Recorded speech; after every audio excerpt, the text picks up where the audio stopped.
Hey guys, GNT here with episode 8 of Renai Boukun. My goodness.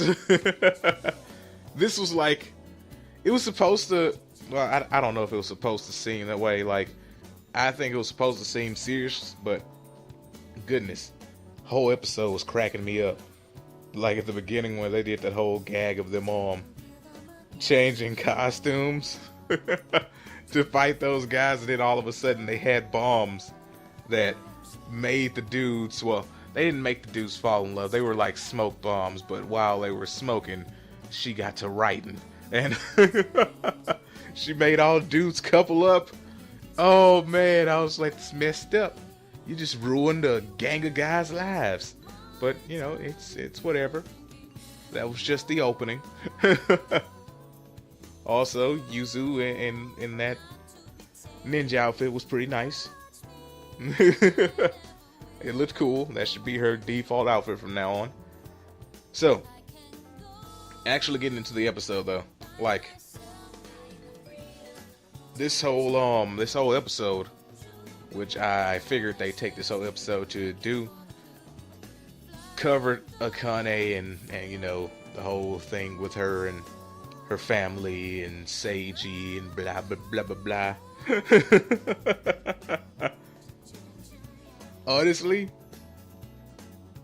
it's like, besides a few things in this episode, you don't need to know anything else. And I think that's why they did the episode the way they did, because there was a lot of comedy thrown into this. And I'm assuming it's because, like, a lot of stuff that was said in here wasn't important.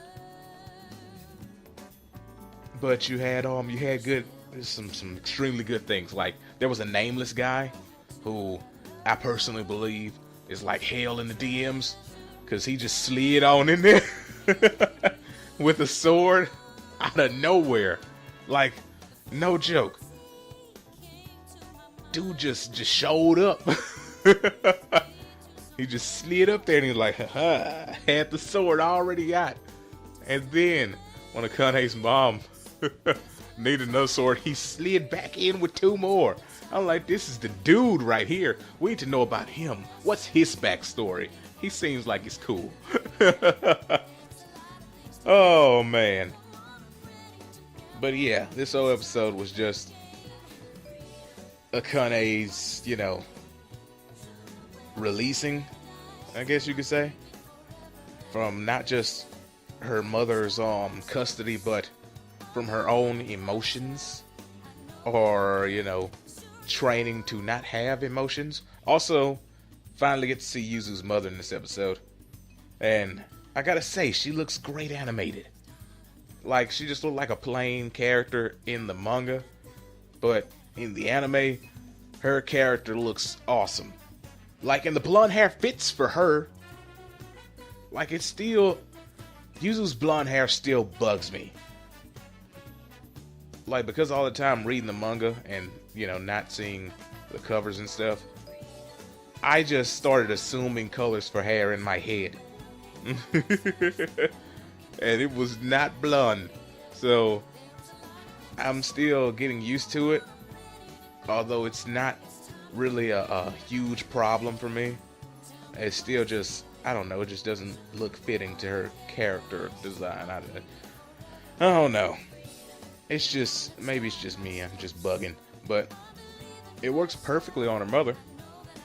Speaking of mothers, Yuzu and Akane's mother were fighting, and it was weird. It wasn't like a fight, but it was a fight. Because, you know, neither one of them used actual physical attacks. Wait, let me take that back. I think Akane's mom, like, slapped Yuzu's mom maybe once out of that whole altercation. I'm trying to think on it, because I believe somebody got slapped while they were up there doing their thug thizzle with each other. Oh man.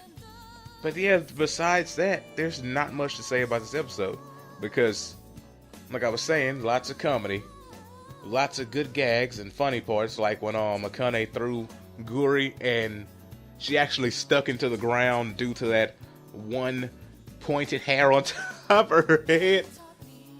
Uh, it was pretty decent to see, you know. But I actually can't think of anything else that would be important with this. Oh, wait a second. Well, that'd still be a gag. Like, I was thinking about the part where the sword went through the back of Guri's head, and then Akane's mom called Seiji irrelevant, and the speech bubble pointed through his head, and Guri was like, "We match." Oh, it was so funny. Oh man. But yeah, basically, the whole point of the episode was to, I personally think, to do three things.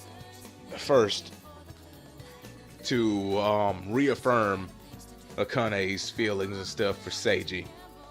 Two, to show that Akane's mother isn't as cold-hearted as she gives off. And three, to show off Yuzu's mother. That's what I've boiled this episode down to, those three parts. Everything else is just like fluff. Like, it's fun to see, but it doesn't really do anything for the overall story. But, you know, anyway, it was a fun episode. Wasn't the perfect episode, but it was pretty dang on decent.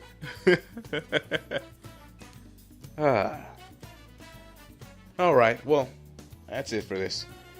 I'm going to leave it here. I'll see you guys next week with the next episode. Hopefully we can get into something even more fun.